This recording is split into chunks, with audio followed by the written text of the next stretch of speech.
might be wondering why I'm doing this right now. It's because I have this song stuck in my head. But anyway, I'm gonna play it for you real quick. This is another episode of Stronger in 5 Minutos, and the reason I'm speaking Spanish is because there's this song that has been stuck in my head. It's called Mi Morena by Sigo. I'm gonna play a little bit for you guys because I've been dancing to this like nonstop every single day. I played it when I woke up this morning. Morena, ooh. Oh, it's so good, it's so good. Okay, you guys need to go watch that or go listen to that after this video. But let's talk about this. This video is going to be about taking slack out of the bar. You see, this is a problem that I see a lot of individuals, whether they're deadlifting, whether they're doing the pendlay row, movements that they're doing in the gym, they're not removing slack from the bar before they do the lift.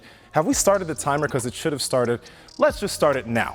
Now, timer's going now, because this is gonna be done in like 2 minutes. It's super easy.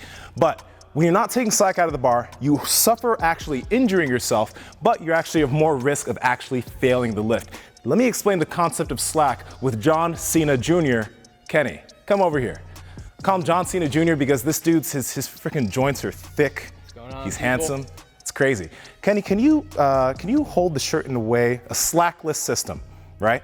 Okay, so this right here, there's slack in this shirt. Now, it's gonna be difficult for me to pull Kenny towards me, right? Can you please pull slack out of the system? Hold that tight, right? That is what we're trying to do when we take slack out of the bar. Kenny, thank you. Yep. Now, let's show you guys what we're talking about here. When lifters do things like the deadlift, right, there's an easy tell where you can see that they're not taking slack out of the bar.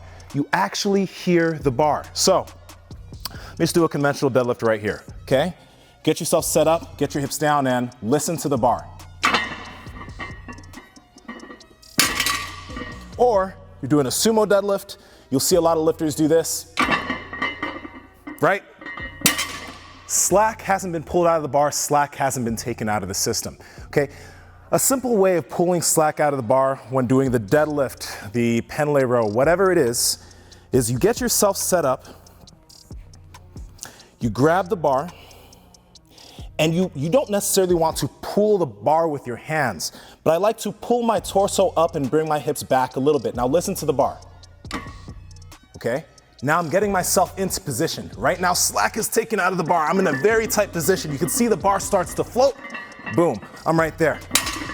There are a lot of different ways of pulling slack out of the bar. When you watch deadlifters like Ed Cohn and Chris Duff in deadlift, you're gonna see that they like to wedge themselves into the bar. If you watch Ed Cohn pull like 901, Ed's way of taking slack out of the bar is getting himself set up in his position. I'm just gonna do his setup here where his knees are kind of right here, right?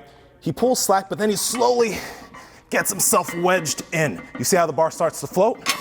Slack is out of the bar. So the simplest cue when pulling slack out of the bar is pull on the bar slightly, then do your lift. Let me give you an example with the pendlay row. Now, this isn't a good idea, but a pendlay row where you haven't pulled slack out of the bar looks like this. No slack is pulled out of the bar. I could hurt myself doing this. This is not smart. Here, that's no slack. Now, if you pull slack out of the bar, pull on the bar slightly, bring tension into the hips and the hamstrings. Slack has been pulled out. Listen to the bar. The plates move, but the barbell didn't move. So once again, pull slack out. No slack. If you get better at pulling slack out of the bar, number one, there's way less injury or way less risk of injury in terms of your back, but also you're gonna be able to pull bigger numbers and overall be a better lifter. So take this concept and start applying it today. This is definitely under 5 minutes. If you guys have any questions, let me know. Like the video because it's helping us out. It's helping this channel grow. It's great for the YouTube algorithm. Thank you guys all. This is Nsima Inyang from the SuperTraining Gym, Mark Bell's Power Project, BreakTheBar.com. All that good stuff. Strength is never a weakness. Weakness is never a strength.